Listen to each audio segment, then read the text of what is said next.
If you're starting at 0, how do you get to 100? You move, right? Slowly but surely, one step at a time. Some things help you move faster, if you're a genius, if you're ruthless, or if you're good-looking and charismatic and you know exactly what you want. In the middle of all of those things, you've got some of it, but not all of it. How do you build wealth then? Well, we have it here, okay? One step at a time, but it doesn't all happen in your bank account, okay? You build it as you build yourself. So let's get into it. Starting off with a heavy hitter, number 1, the mindset. Now, don't let people tell you that changing your mindset or your core beliefs is one of the hardest changes to make. It's hard, sure, but not the hardest, because the process to change it is just a constant pushback on impulsive thoughts and temptations. You practice saying no to yourself and you practice questioning yourself. The earlier you start this in life, the easier it becomes to mine out your bad money habits and replace them with good ones. And you can start this right now. So here's what you always have to remind yourself of. First of all, money is a tool, not the goal. Seeing money as a tool will help you to understand how to use it to create more money rather than just earning it to spend it. With that mindset, it's easier to take money from shopping and put it into investments because it doesn't feel like you're missing anything.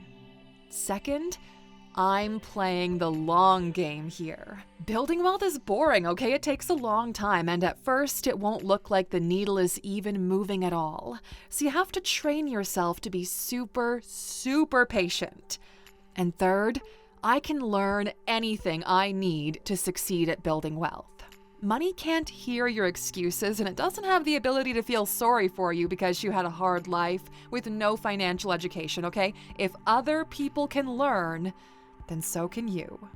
Number 2, the action. Now, over time, as you repeat those 3 sentences over and over, or you repeat your own made-up mantras about the wealth you want to build, you'll start noticing that some actions do become easier. Thinking of different income streams and being creative with how to make money aside from your normal job, it starts to feel like second nature. Thinking twice before swiping your card for an impulsive buy becomes normal. Finding cheaper ways to have fun and investing what you've saved, even if it's a small amount, becomes a normal part of your day. The actions are small and barely even noticeable at first. They're not a total personality overhaul or behavioral change. That takes some time. But those small actions still build up until number 3, the behavior. Now, your very nature and the way you relieve stress and feel relaxed and happy changes. You see, right now, most people relieve stress by letting loose and doing something that costs money. Shopping, eating, treating themselves, a massage, going on a trip. These things add up, right? Especially when you're stressed like 3 times a day. As your mindset changes and then your actions change, the way you relieve those stressors will change too.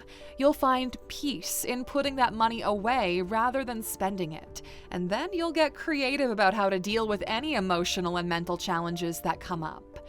Bill Gates likes to read. Warren Buffett plays the ukulele. Jack Dorsey, he goes for a run.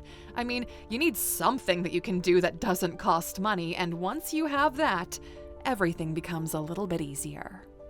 Number 4, the distribution of money. How will you spend your money when you're trying to build your fortune? No, really, how? In an ideal world, you're supposed to spend 30% of your salary on savings, 30% on rent, but you're trying to build a fortune here, not merely do the bare minimum. So the first thing you need to do is get a good job, one that will increase that contribution. Then you need a second job to increase it even more. Then you need to cut back on your spending. Then you need to invest in property so that you get accustomed to acquiring assets. That percentage distribution stays the same, but you increase the amount because of the work you're doing. Number 5, the vision. Now that you've carefully created a set of behaviors that automatically moves according to how you want to spend money, save, and invest, you've got your system there, and once you've got that, you start realizing just how important it is to generate more. And then you realize to generate more, you can't be bound by time. You can get a second job, sure, that is extra income, but that is also capped. You need to figure out a way to burst through that earning ceiling. That's going to take some kind of vision, some ideas, something others might think is crazy. You don't need a business to build wealth. You don't have to be an entrepreneur, but it's going to accelerate your journey, even if you don't succeed at first, which, based on statistics, most people don't. You'll still learn so much about how people buy and spend and what it costs to run a company and the work it takes to build that wealth. Number 6, the enthusiasm. Listen, okay? It's gonna be a crazy journey, and the only way you're gonna make it is to get excited about it. The good, the bad, the setbacks, the comebacks, you're gonna have to throw some enthusiasm into every corner. Taking on that second job so you can increase your investments? You better get excited. Starting a new business to be able to break the earnings glass ceiling? Find some joy in it even when it's crazy. The fear and doubts are gonna be there no matter what, okay? You have to push them back with enthusiasm and excitement about the future and what you're aiming to build. Number 7, weigh the risk. Look, anyone who's currently successful will tell you that their path was not a straight line to the top. Most of their stories will go kind of like this. They became successful, they thought they were safe, and they celebrated, and then they lost it all and had to start over again. You have to take risks if you want to build wealth, and sometimes those risks are gonna knock you over, but you worked your way up from nothing before, so it's easier to do it again. You have to become accustomed to taking risks. You can't let them stop you and hold you back. You're never gonna reach your goals if you let that fear control you, which means you'll probably be telling the same story as other successful people. But hey, you'll be doing it from the top floor of your penthouse, so it all worked out in the end, right? Number 8, take the plunge. You spend 10 years slowly building your wealth with compounding investing, buying real estate as an asset, and then trying out 1 or 2 small businesses here and there to learn the ropes. There will be a moment when you look at your finances and realize that you're now well and truly on your way to financial freedom, eventually. This is a real turning point because you realize that if you keep going at your current pace, you could be okay in the future. You could have a semi-decent nest egg. But if you push yourself and up the ante, you have the chance to multiply what you have in a much faster time period. So what do? Do you take the plunge and risk what you've built in the name of reaching your goal faster? Or do you decide to play it safe, even if it means falling short of your ultimate goal? You plunge, of course, because that is how you build. Number 9, experience the failure and the fall. Okay, so let's say you've been saving and investing for years and you've taken a risk that hasn't panned out. You're back at zero, except now you're older and you have to work through some of the shame, but eventually you realize you just have to keep on going. This is gonna happen probably a few times throughout your life. You're gonna put your money into an investment, win and lose some of it, put more of it in, and then something will happen that takes everything away from you. And it's not just in your investments or business. You might go through a divorce, a family health issue, a natural disaster that destroys your home. Even if you try to avoid risk, these things could happen. It's part of the experience of building your wealth. It's not going to be a continuous accumulation of money. There might be times when you have to take 2 steps forward and 3 steps back, and you have to get used to that feeling because you have to keep on going. Number 10, get to know the feeling of compounding. Now, this is the part where things start to change, okay? All of those small, seemingly insignificant actions that you've been taking, they start to snowball. Your investments are growing, your income streams are stacking up, and your bank account looks different than it did a few years ago. You notice the shift, not just in your finances, but in your confidence. You're no longer just surviving, you're thriving. It's not magic. It's momentum. And while the rise feels good, don't let it trick you into thinking that you've made it. You're still in the game, and now the stakes are higher. And the rise isn't just financial, it's mental and emotional too. You feel calmer, more in control, and less reactive to setbacks. You've learned that a financial emergency isn't the end of the world because you've got a buffer now. You're building not just wealth, but stability. What's tricky about the rise is it can tempt you to get comfortable.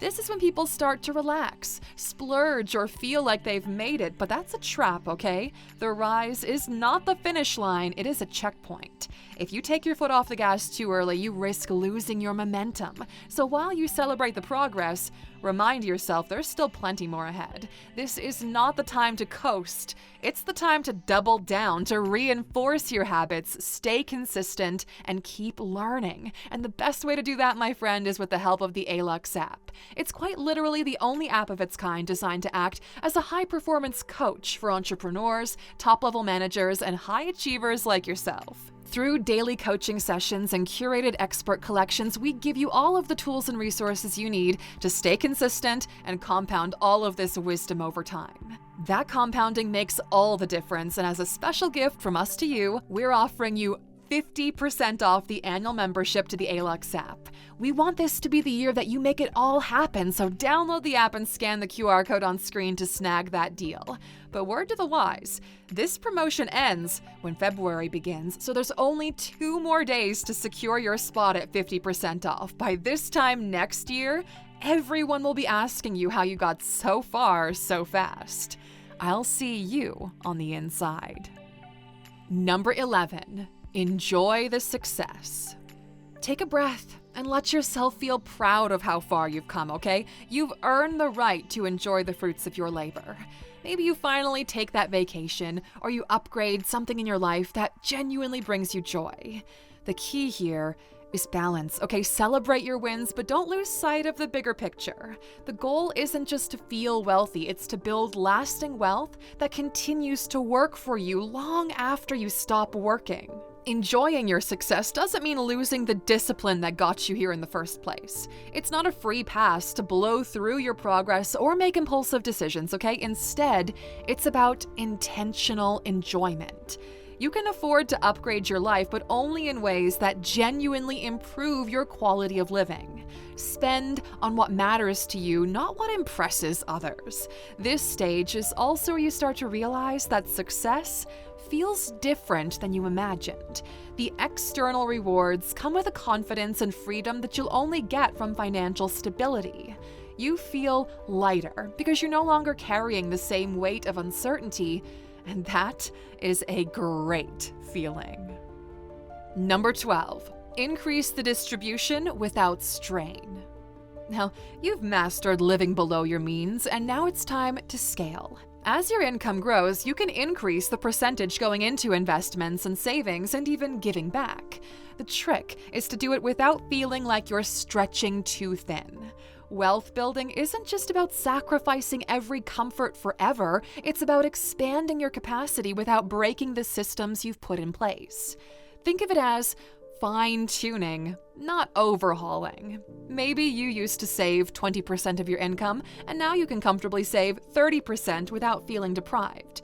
Maybe you've been investing in index funds, and now you can diversify into real estate or starting a business idea. The point is to expand strategically, not recklessly. This stage is less stressful because you're no longer scraping by. You've built up a buffer, and now you're operating from a place of abundance.